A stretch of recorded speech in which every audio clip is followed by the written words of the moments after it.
How's it going, everybody? It's me, Shane, and I'm back with the Rurouni Kenshin Kyoto Disturbance episode review. It's episode 26, entitled On the East Sea Road. Before I go any further, please hit that like button, subscribe, and hit the notification bell to be notified of more reviews just like this one.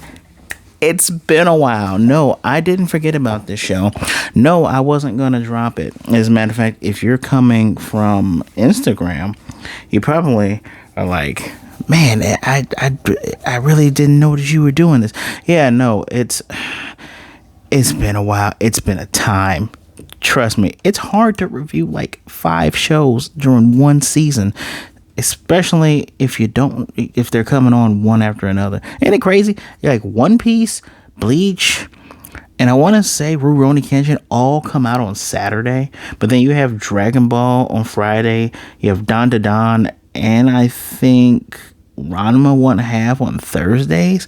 Like, unless you're just watching it, you're having the time of your life. But I'm trying to catch up, and I haven't forgotten about the other 2 that I unfortunately discarded last year. But look, that's in the past. We're here. Let's get on to this. So remember last time Kenshin had basically not said goodbye to anybody but Kaoru, and then she was all wah, and everybody had to come in and say, hey, we're upset too, you jerk. And Megumi had to come in, and she was about to give it a pimp hand, but the pimp hand could have had a reverse, and she didn't reverse pimp hand her. She just said, look, think about how it feels to not be said bye to. It's weird. It's weird because I remember, at least in that original anime, which was not fully what should I say, adapted from the manga. For some reason, I always thought like her whole thing with Kenshin was like just a flirtation, and she felt so much closer to Sanosuke just because of, that shared background of what she did and what he's lost. But here it's very evident that she has feelings for Kenshin, but she a grown woman, and she knows how to compartmentalize things. So, but it's funny, this episode starts off with her going, oh, it's just me all by myself. She's going to go check up on the dojo. She got the key to the gate to open it up, and it's already open. And we are greeted with the return of, I was going to call him the Vegeta of this show, because, you always got to compare those things, right? But this is easily the number 2 guy. Like, I'll give Saito the number 3. Let's do it in terms of Yu-Gi-Oh, right? Kenshin's Yugi. This dude's Kaibo.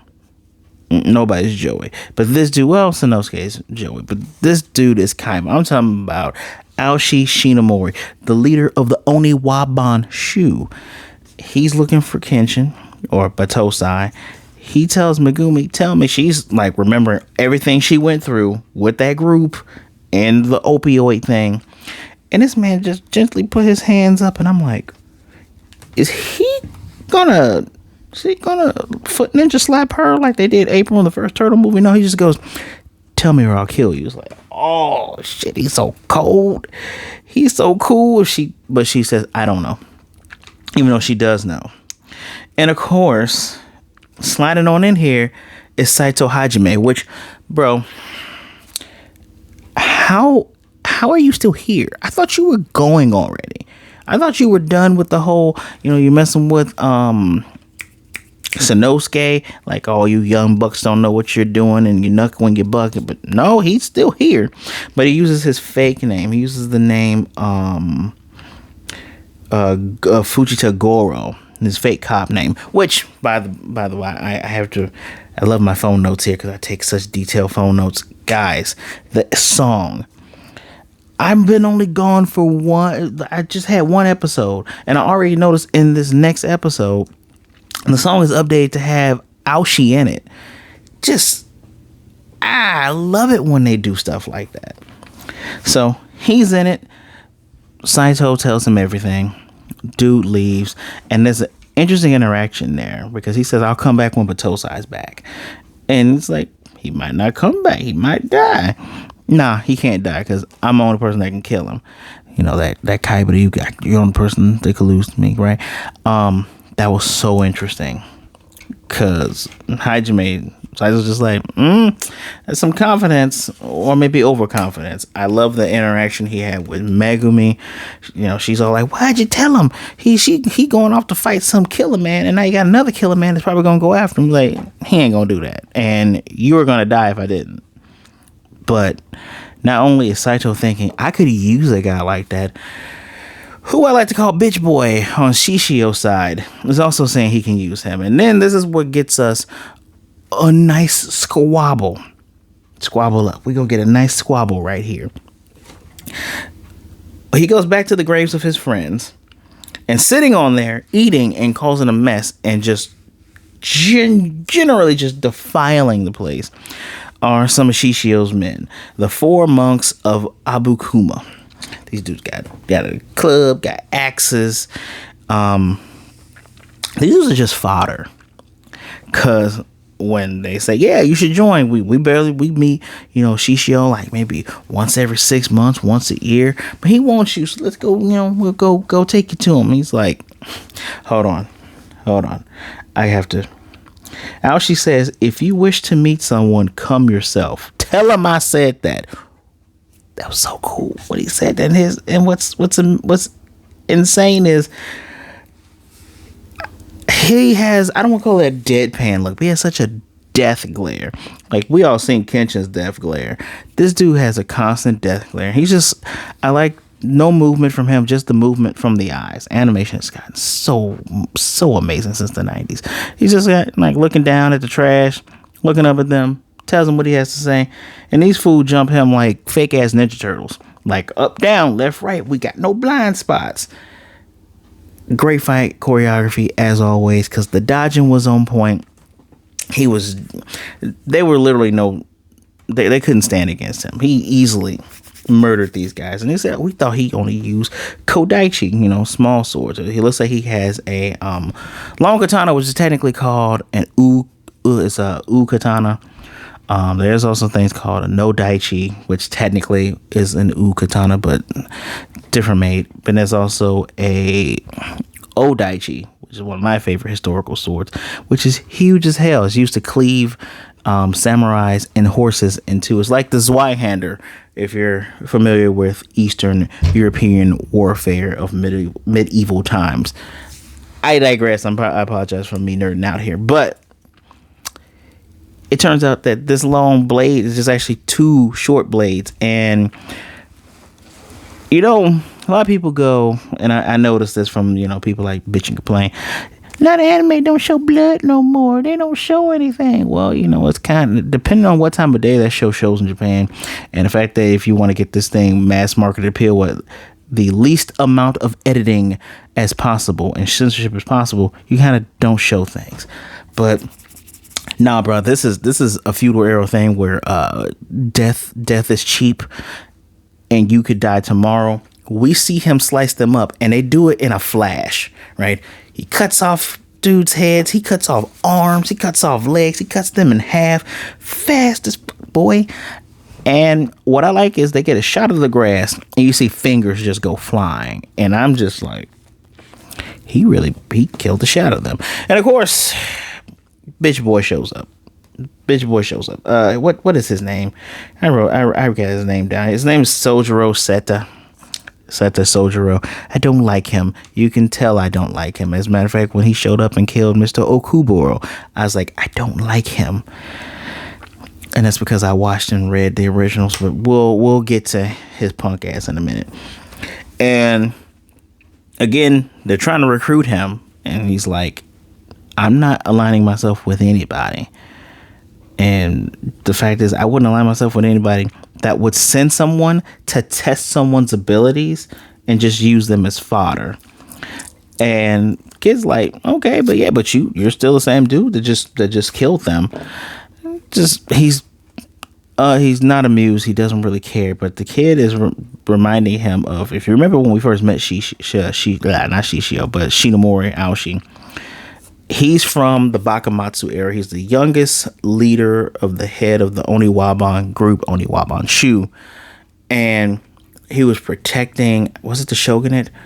I feel like it was the shogunate. He was protecting the shogunate, And him and the others felt like we could have won that war. We were holding it down, but they decided to, do a truce and give up. And the kid reminds him, he goes, look, you can relive those glory days and have everything that you did not be undone. But your invitation to Kyoto is always open. And kid goes off. He talks to the graves. He's like, I need to put flowers on you guys. It's graves, blah, blah, blah, blah. And it turns out Shishio's actually there, which is one of those crazy things. Like, the boss man is there. She's like, I'm not going to talk to you face to face. Kind of wish he did. This would have made the entire series short, because he would have made short work of him. But, yeah, and the thing that Shishio likes about him is that, and I quote, he slays men like trash. That instantly, that is, not only are we have already established the type of man Shishio is. He is the successor to Kenshin as the manslayer that worked for the government. The government said, this dude is way too dangerous, and we trying to do this new peaceful era. Try to kill him. They tried to burn him. Didn't take. And now we get him going, I like how this dude just murders for. He murdered his own people. Did not care. So they move on. Now, we get another thing that I like about this series, the reboot of Rurouni Kenshin we have here, is the narrator, and the narrator giving us so much cool historical things here, right? So the road, the pilgrimage to Kyoto spans from Nihonbashi to Sanojo Ohashi over in Kyoto. We get the nice little long map. One day I'm gonna have editing just so I can put that map up there and just show y'all this. But we see the road that Kenshin is traveling. It goes from, and these are the prefectures. It goes from Tokyo, Odawara, Shinzuoka, to Hamatsu, to Nagoya. Nagoya is famous, to Kuwana, and then finally to Kyoto. What they call the Tokaido is the entire trip and modern measurements. It's 492 kilometers or kilometers if you're nasty. I ain't good with meters. I will probably look that up and tell you what that. Matter of fact, I look up everything live anyway, right? That's just what is even the kilometers to miles? There we go. What I was thinking, what would even be the conversion? So if we take 492 kilometers, no, I said 492. That's 305 miles. Damn. That's a long pilgrimage. But the first place on the pilgrimage is indeed this place called Odawara Shizuoka. And as a matter of fact, Odawara was the first castle city around Tokyo. And this is where Kenshin is. But a lot of times people say, the hardest trek is to get over that and get through the forest. Now, in 1872, between Shibashi and Yokohama, there were railroads made. So people stopped having to walk and stop in some of these places. And when you have railroads cutting down not only the harsh travel, the travel times, that made the trip a lot better. Because the greatest obstacle was getting past Hakone, which was, again, where he is. And here, Kenshi keeps getting called broke. He got called broke by an inn lady. He has a little bit of money, but he doesn't want to stop because, a fight can break out anytime. He doesn't know if he's being followed because they were being followed before. And as a matter of fact, the newest character that we meet, where did I write her name down at? Misao Machi, sorry.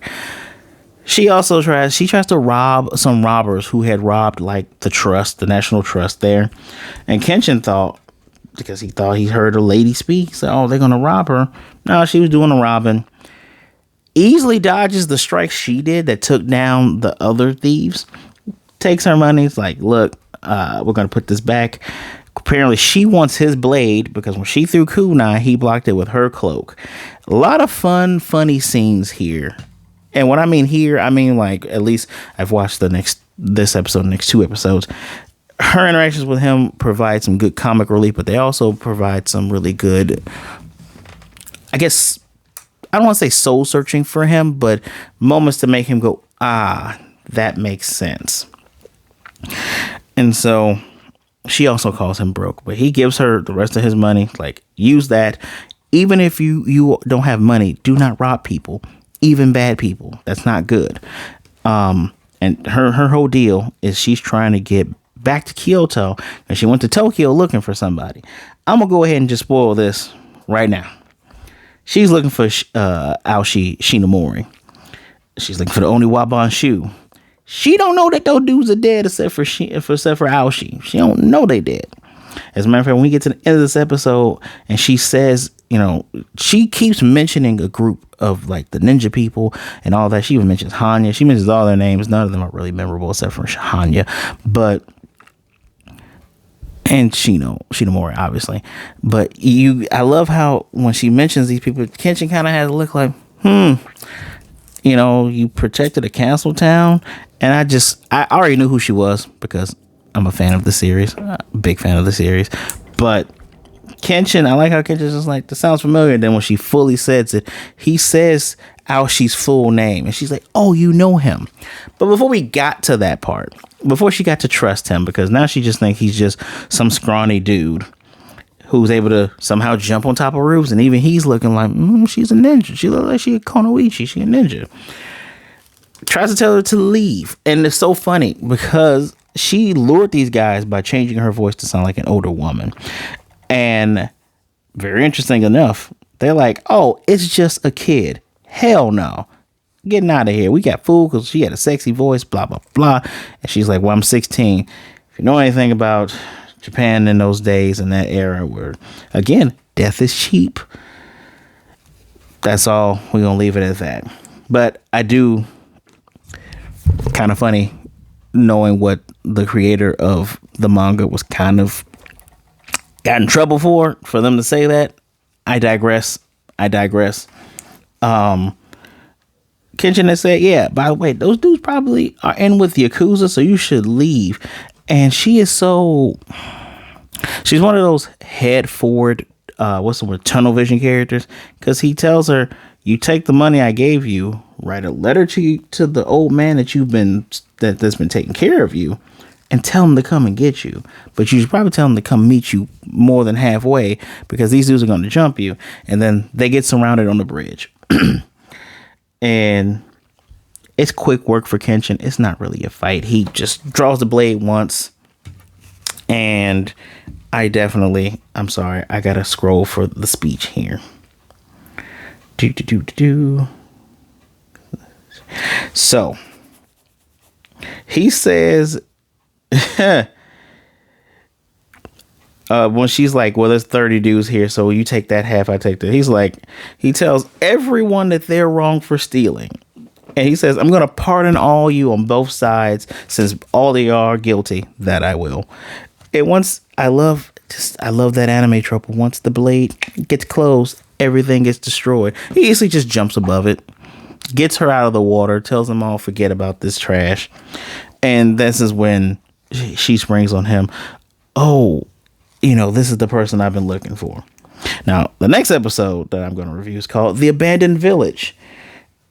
And stuff is going to get real. But we're going to talk about that in the next review, which you'll probably see. This is going to go up Monday. You'll see that Tuesday. I'm going to have stuff for you guys almost for this entire week. Sheesh. I got to catch up. But yeah, no. Fun. It is ridiculous how much I've missed that intro.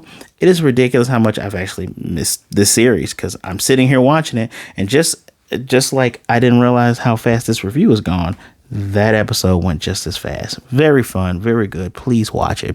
If you didn't watch the first episode, don't forget to watch that first episode, but watch this one as well. This is really, really fun stuff. All in all, though, I'm gonna give it a 4 out of 5. It's not doing too much, but that Aoshi fight where he just easily dispatches these dudes. We do get some great characterizations, such as understand a little bit more about Misao, but you'll understand more about her in the next episode. But understand the type of man that Shinomori is, which you'll learn more about him in the next episode too. But it's interesting, you know. You got Kenshin going, yeah, no, don't rob from robbers. All robbing is bad, even though morally gray there. But fun episode, nice character building. Especially with not learning, but seeing how characters interact to certain information. Really, really fun. And seeing where they lie. Again, Aoshi does not want to align himself with anyone for any one cause. He's already leader of a group, and he doesn't dispose of allies. So he turns his nose at someone that does. But it'd be very interesting to see if he works with him just so he can get his one goal of fighting and ending Kenshin Himura.